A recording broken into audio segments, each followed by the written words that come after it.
Bogor Kantor. Perkenalkan, nama saya Ana Arisa dengan NIM 23002071. Baik, di sini saya akan menjelaskan materi kita, yaitu tentang mengenal internet dasar.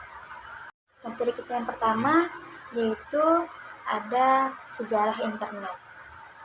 Sejarah dan perkembangan internet pertama kali dibuat oleh Advanced Research Project Agency pada tahun 1969.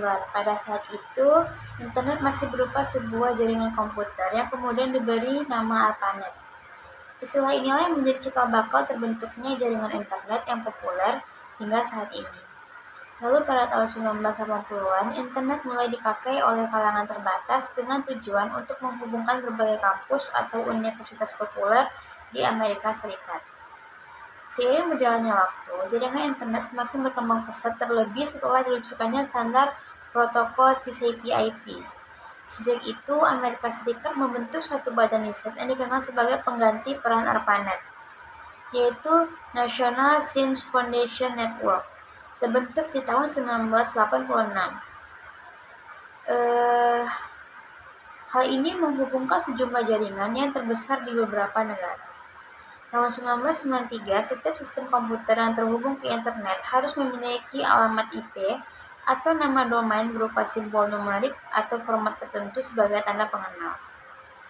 Berawal dari pengaturan inilah, layanan pendaftaran nama domain bernama internet didirikan. Beralih ke zaman digitalisasi seperti sekarang ini, jaringan internet tak henti-hentinya mengalami kemajuan. Tidak hanya dapat menghubungkan komputer saja, jaringan internet bisa diakses melalui berbagai macam device berteknologi kekinian. Melalui internet pula kita dapat berkomunikasi dengan mudah tanpa terhalang jarak dan waktu. Yang kedua ada fungsi dari internet. Terdapat beragam fungsi dan manfaat internet dalam kehidupan sehari-hari, namun umumnya pengguna menggunakan internet untuk kepentingan berikut, seperti edukasi, sumber informasi, budaya, dan lainnya. Internet mampu menghubungkan sejumlah perangkat di dunia yang mendukung terjadinya pertukaran dan data dan juga informasi.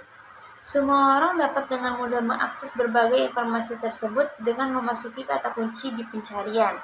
Seperti contoh, klik saja di kata pencarian itu hal yang kita mau, lalu akan disuguhkan berbagai informasi yang dibutuhkan berdasarkan kata kunci yang telah kita buatkan. Melalui internet, kita bisa mendapatkan buku pelajaran digital, di riset atau jurnal ilmiah, hingga informasi lengkap terkait budaya. Intinya tidak lagi kesulitan dalam mencari referensi untuk memenuhi kebutuhan pendidikan. Ada media internet hiburan juga yang dapat menjadi sarana untuk mendapatkan konten hiburan. Jaringan canggih ini telah menyediakan berbagai macam bentuk file seperti tulisan, foto, video, atau audio, hingga game online. Kegiatan ekonomi saat ini, aktivitas ekonomi tidak hanya dilakukan secara konvensional saja. Dengan kehadiran internet, siapapun dapat melakukan kegiatan ekonomi secara digital.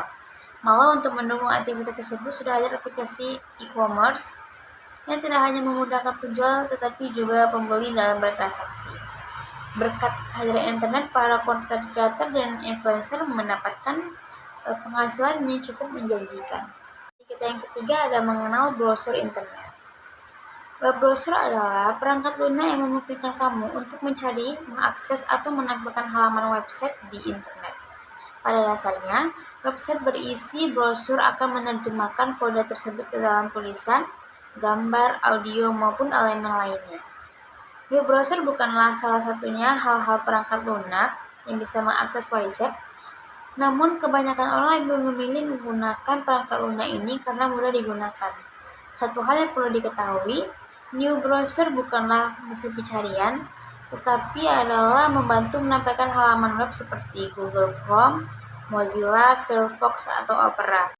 Sedangkan untuk membantu menemukan halaman web tersebut seperti Google Search, Yahoo, DuckDuckGo, atau Bing Machine, pencari masuk dalam kategori website yang dapat kamu akses menggunakan web browser. Selanjutnya ada penyimpanan awan.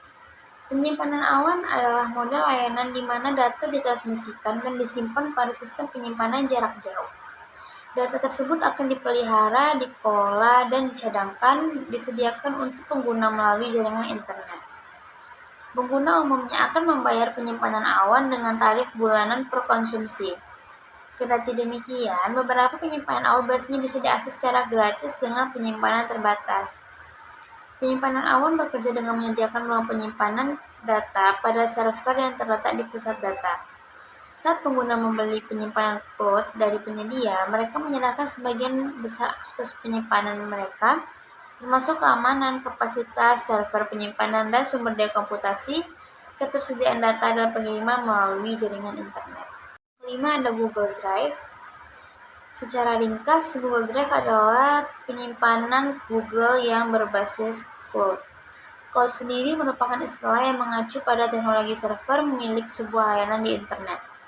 Jadi, seandainya terdapat file yang disimpan melalui cloud, itu sudah bisa berada di server internet.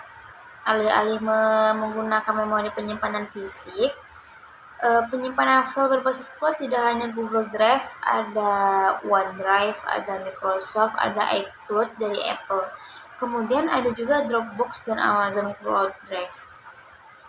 Pada dasarnya semua memiliki fungsi yang sama, yaitu untuk menyimpan dan mengakses file secara online. Pengguna bisa menggunakan, menyimpan, serta mengakses berbagai file kapan saja dan di mana saja, asalkan memiliki perangkat yang tersambung ke internet.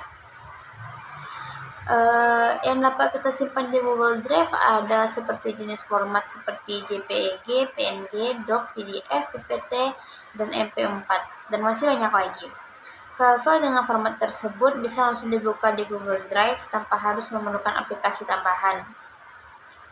Akses file pada Google Drive tak hanya bisa dilakukan oleh satu pengguna. Dalam hal tersebut, pengguna dapat mengembalikan akses file di Google Drive miliknya ke pengguna lain untuk berkolaborasi. Terakhir ada internet dengan LAN dan wireless. LAN merupakan singkatan dari Local Area Network, merupakan suatu jaringan komputer yang cakupan wilayahnya hanya lokal saja. Maksudnya, jaringan ini hanya bisa digunakan oleh pengguna di area LAN saja. Jaringan LAN ini biasanya terdapat pada kabel seperti UTP, hub, switch, ataupun router. Contohnya ada di sekolah, perusahaan, ataupun di warnet. Jaringan ini memiliki area yang terbatas dan mempunyai skala yang kecil. LAN ini bisa terdiri sendiri tanpa terhubung oleh jaringan manapun dan akan terbentuk suatu jaringan baru disebut sebagai Metropolitan Area Network. Jadi dapat dimengerti bahwa LAN merupakan suatu jaringan komputer yang mana cakupan melalui jaringannya sangat kecil dan terbatas. Suatu jaringan yang diartikan juga sebagai sebuah sistem komunikasi komputer yang jaraknya dibatasi lebih dari beberapa kilometer. Dan wireless adalah suatu media transmisi yang tidak menggunakan kabel atau tanpa kabel, melainkan menggunakan gelombang elektromagnetik. Di era revolusi industri, teknologi wireless sudah banyak berkembang pesat, buktinya dapat dilihat dengan pemakaian yang banyak menggunakan perangkat wireless device seperti telepon seluler, serta teknologi untuk mengakses internet. Internet wireless mengacu pada koneksi internet yang menggunakan teknologi nirkabel untuk menghubungkan perangkat ke jaringan internet. Ini berarti bahwa Anda dapat mengakses internet tanpa menggunakan kabel fisik seperti Ethernet, dan juga bisa untuk mengakses internet termasuk Wi-Fi, jaringan seluler 3G, 4G, dan 5G. Jaringan seluler menggunakan infrastruktur telepon seluler untuk menyediakan akses internet nirkabel. Perangkat seperti smartphone atau model seluler dapat terhubung ke jaringan, dapat mengakses internet dengan mudah dan fleksibel tanpa terikat oleh kabel, memungkinkan konektivitas yang lebih luas dan mobilitas yang lebih tinggi. Baik, yang sekian yang dapat saya sampaikan. Bila ada kesalahan saya mohon maaf. Saya akhiri. Assalamualaikum warahmatullahi wabarakatuh.